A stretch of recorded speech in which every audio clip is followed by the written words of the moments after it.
आज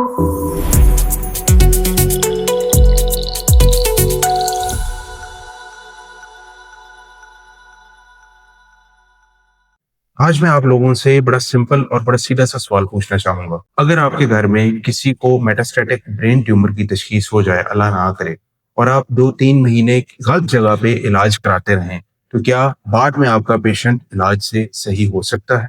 जरा सोच के इसका जवाब देना है और कमेंट में आपने लाजमी बताना है, क्योंकि ये बहुत इंपॉर्टेंट सवाल है। ये सवाल मैंने इसलिए पूछा है कि मुझे रोज ऐसे मरीज मिलते हैं जो कहते हैं कि डॉक्टर साहब, अगर हमें ये बात पहले पता होती तो आज बीमारी इस हद तक ना बढ़ती। आज की वीडियो इस एक अगर को खत्म करने के लिए बना रहा हूं, ताकि आप लोगों में आगाही हो सके और आप वक्त पर सही इलाज कराएं।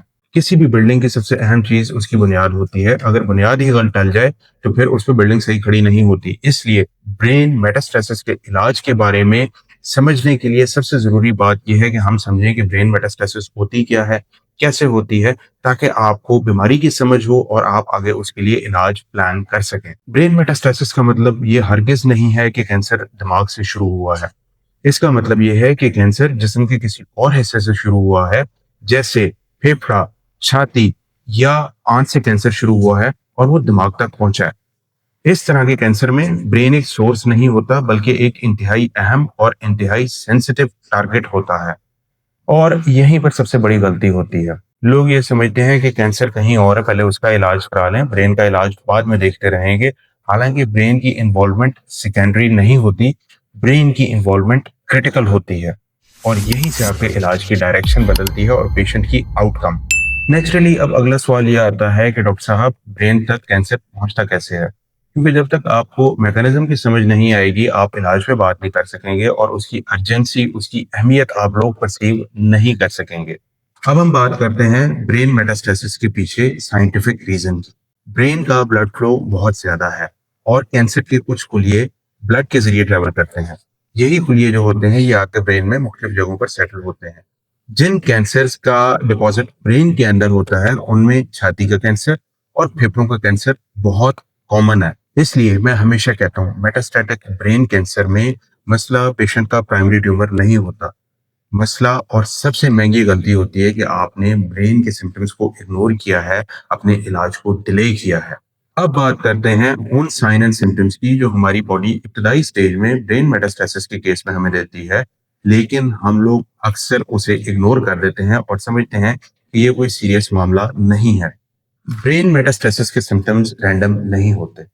हर सिम्टम के पीछे एक अंडरलाइन रूट कॉज होती है। सबसे पहला सिम्टम जो लोग एक्सपीरियंस करते हैं, वो एक्सपीरियंस करते हैं सिर दर्द का होना। सिर दर्द जो आहिस्ता आहिस्ता बढ़ता जाए। पता है ऐसे क्यों होता है? ब्रेन एक बंद कमरे के अंदर है, एक चारों तरफ से क्लोज एक वॉल्ड है, स्कल है, उसका वॉल्यूम कांस्टेंट है। वहां पे जब ट्यूमर आता है, वो ग्रो करता है तो ब्रेन के नॉर्मल टिश्यू को पुश करता है, जिसकी वजह से मरीज को सिर दर्द होता है। एडल्ट एज में पहली दफा दौरे आना। दौरे मरीज को इसलिए आते हैं कि ब्रेन के अंदर जो इलेक्ट्रिकल सिस्टम होता है उसके अंदर इंटरप्शन हो जाती है। ट्यूमर जो होता है नॉर्मल इलेक्ट्रिकल सिस्टम को काम नहीं करने देता और मरीज को दौरों की शिकायत होती है। हाथ या पाँव की कमजोरी होना। वो सेंटर्स जो हाथ या पाँव को कंट्रोल करते हैं, उनके ऊपर जब प्रेशर आता है तो फिर कमजोरी आती है, और ये सिस्टम तो सारों को नजर आ रहा होता है कि जी कमजोरी हो गई है। बोलने या समझने में मसला। बाज़ औक़ात ट्यूमर उन सेंटर्स के पास पड़ा होता है जो इन चीजों को रेगुलेट करते हैं, और उसकी वजह से मरीज को प्रॉब्लम आता है। इसके अलावा मरीज को बार बार कै की तकलीफ हो सकती है। उसका जो सिर दर्द होता है वो कै करने से बेहतर हो जाता है। कुछ मरीजों की याददाश्त का मसला होता है कि उनकी याददाश्त पहले से कम हो जाती है। कुछ मरीजों की जो होती है वो पर्सनैलिटी तब्दील होती है, जिसकी वजह से पेशेंट को ये तमाम अलामात आती हैं। अब ब्रेन ट्यूमर के सिम्टम्स के मैकेनिज्म के ऊपर पहले मैं तफसील से बात कर चुका हूँ। वीडियो का लिंक इसके नीचे डाल देंगे, आप उन्हें भी देखिएगा। लेकिन अगर आपके पेशेंट को पहले कोई कैंसर रह चुका है, अगर आपके मरीज को पहले कैंसर रह चुका है और आपने उसके इलाज फाउंड से कीमोथेरेपी से सर्जरी के जरिए करवाया है, खास तौर पर फेफड़े का कैंसर या छाती का कैंसर, और उसको इनमें से कोई भी अलामात नई आनी शुरू हो गई हैं, तो फौरी तौर पर न्यूरोसर्जन से मशवरा करें, क्योंकि ये मेटास्टैटिक ब्रेन ट्यूमर की इब्तदाई अलामात हैं। एडल्ट पेशेंट के अंदर न्यू ऑनसेट फिट्स को कभी भी इग्नोर नहीं करना चाहिए। ये एक वार्निंग साइन होता है। यानी अगर एक एडल्ट बड़े बंदे के अंदर जिसको पहले कैंसर की तकलीफ रह चुकी है, उसको मिर्गी के दौरे पड़ने लग जाए, तो समझ जाएं कि दिमाग के अंदर गड़बड़ शुरू हो चुकी है। ये बात कभी भी नॉर्मल बात नहीं होती, ये ब्रेन का इमरजेंसी अलार्म होता है। और यहीं पर ज्यादातर फैमिलीज, ज्यादातर लोग गलती कर देते हैं, जिसका खमियाजा उन्हें सारी उम्र भुगतना पड़ता है, दुख के साथ, अफसोस के साथ और रिग्रेट के साथ। लोग सोचते हैं कि इस स्टेज पर हम रेडिएशन लगवा लेते हैं, दवाई खा लेते हैं, उससे अलामत बेहतर हो जाएंगी और वो जाके ये काम कर भी लेते हैं। लेकिन क्या इस चीज से आपकी बीमारी एड्रेस हो रही है? बीमारी तो आपकी ये है कि ब्रेन के अंदर एक रसौली है जो ग्रो कर रही है। रेडिएशन से आर्जी तौर पर वो सुधर सकती है, कीमोथेरेपी से आर्जी तौर पर उस पर इम्पैक्ट होता है, लेकिन उसके साइज पे ज्यादा फर्क नहीं पड़ता। सवाल इस पे ये बनता है जो आप सारों को पता होना चाहिए, बड़ा इंपॉर्टेंट है। क्या रेडिएशन, कीमोथेरेपी, ये सारी चीजें आपके ब्रेन के प्रेशर को फौरी तौर पर कम करती हैं? बिल्कुल भी नहीं।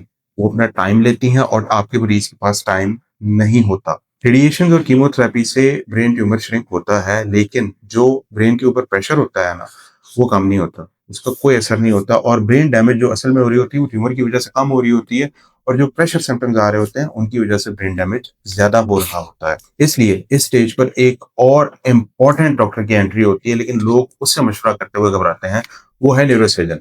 एक बात ज़हन में रखें कि न्यूरोसर्जन का मतलब ये नहीं होता कि आपके मरीज को फौरी तौर पे ऑपरेशन की ज़रूरत है। न्यूरोसर्जन का मतलब ये होता है कि उसने एप्रोप्रिएट ट्रीटमेंट को प्लान करना है, आपके पेशेंट के लिए जो best possible course of outcome है, उसको प्लान करके लेके आगे चलना है और एप्रोप्रिएट फ़ॉलो-अप पे रखना है। जिस टीम ने आपके पेशेंट को ट्रीट करना है, उस टीम का जो हेड होता है, वो न्यूरोसर्जन होता है, क्योंकि उसी ने डिसाइड करना है कि आया अभी ऑपरेशन की ज़रूरत है या नहीं है।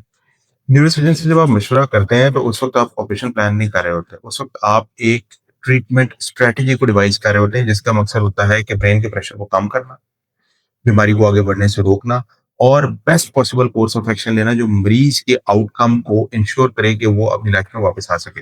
न्यूरोसर्जन से अर्ली कंसल्ट का मतलब होता है कि आपके पास ऑप्शन ज्यादा हैं, रिस्क कम है, लेकिन जब आप न्यूरोसर्जन के पास लेट आते हैं तो उस वक्त ऑप्शन सारी खत्म हो चुकी होती हैं और रिस्क बहुत ज्यादा होता है और न्यूरोसर्जन उस स्टेज पर आपके पेशेंट को ऑपरेट करने से इनकार कर देते हैं। यहाँ पर अब एक सवाल आता है कि क्या हर ब्रेन मेटास्टेसिस के अंदर ऑपरेशन जरूरी होता है? इसका जवाब है नहीं। हर केस के अंदर ऑपरेशन जरूरी नहीं होता, लेकिन जहां पर मरीज का ऑपरेट किया जाए वहां पे सिर्फ ट्यूमर को नहीं निकालते, वहां पे टाइम भी बाय किया जाता है। वो टाइम जिससे आप अपने मरीज को रेडिएशन लगवा सकें, उसे दवाई खिला सकें और उसकी जिंदगी और उसकी क्वालिटी ऑफ लाइफ को बेहतर कर सकें। इस स्टेज पर सर्जरी का काम कैंसर का खात्मा नहीं होता।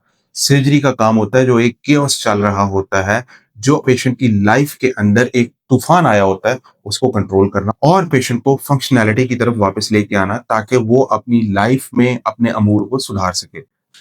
यहाँ पे सबसे बड़ी कंफ्यूजन होती है, वो ये होती है कि क्या पहले ऑपरेशन कराना है या पहले शुआएं लगवानी है। अब मैं आपकी इस कंफ्यूजन को क्लियर करना चाहता हूँ। अगर हर चीज में एक ही फॉर्मूला होता तो फिर मेडिसिन एक साइंस ना होती, मेडिसिन एक मैथमेटिक्स होती कि 2 + 2 = 4 है।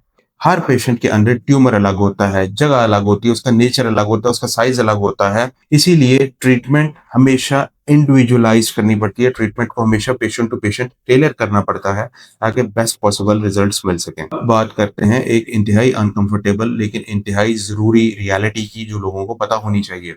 पाकिस्तान में हेल्थ केयर एक इन्वेस्टमेंट है और मरीज ने खुद स्पॉन्सर करनी होती है। पाकिस्तान में पेशेंट अपनी हेल्थ केयर का खर्चा खुद उठाता है, कभी कुछ बेचकर, कभी कर्जा लेकर। इसलिए अगर गलत जगह पर पैसा लग जाए तो बाद में ट्रीटमेंट महंगा ही नहीं होता, बहुत मुश्किल भी होता है। और जब मरीज डॉक्टर के पास लेट आता है तो फिर सवालों की नौइयत कुछ और हो जाती है। लेट स्टेज पर आने की कुछ ग्राउंड रियलिटीज हैं जो मरीज को पता होनी चाहिए। लेट स्टेज के ऊपर पेशेंट की फंक्शनल रिकवरी के चांसेस बहुत कम होते हैं। इस स्टेज पर ऑपरेशन सिर्फ इसलिए किया जाता है कि जो डैमेज हो चुका है उसका तो हम कुछ नहीं कर सकते, लेकिन जो मजीद जो डैमेज हो सकता है उसको थोड़ा रोक दें, क्वालिटी ऑफ लाइफ को थोड़ा बेहतर कर दें। अगर आप यहाँ तक वीडियो देख चुके हैं तो इसका मतलब ये है कि आप सिर्फ ट्रीटमेंट नहीं, आप सही डिसीजन लेना चाहते हैं। ब्रेन मेटास्टेसिस में सबसे स्ट्रॉन्ग मेडिसिन वक्त पर लिया गया डिसीजन है। टेक होम मैसेज आप लोगों के लिए ये है कि न्यूरोसर्जन को वक्त पर इन्वॉल्व करें ताकि आपके पेशेंट की सही ट्रीटमेंट हो सके। अगर ये वीडियो आपको पसंद आई है तो इसे शेयर कीजिए ताकि लोगों में आगाही हो सके। अगर आपको कोई सवाल हैं तो इस वीडियो के नीचे कमेंट कीजिए। I would love to get back to you. मेरा नाम डॉक्टर अम्मार अनवर है, मैं न्यूरो स्पाइन सर्जन हूँ और मैं ब्रेन और स्पाइन के मरीजों का बजरिया सर्जरी इलाज करता हूँ।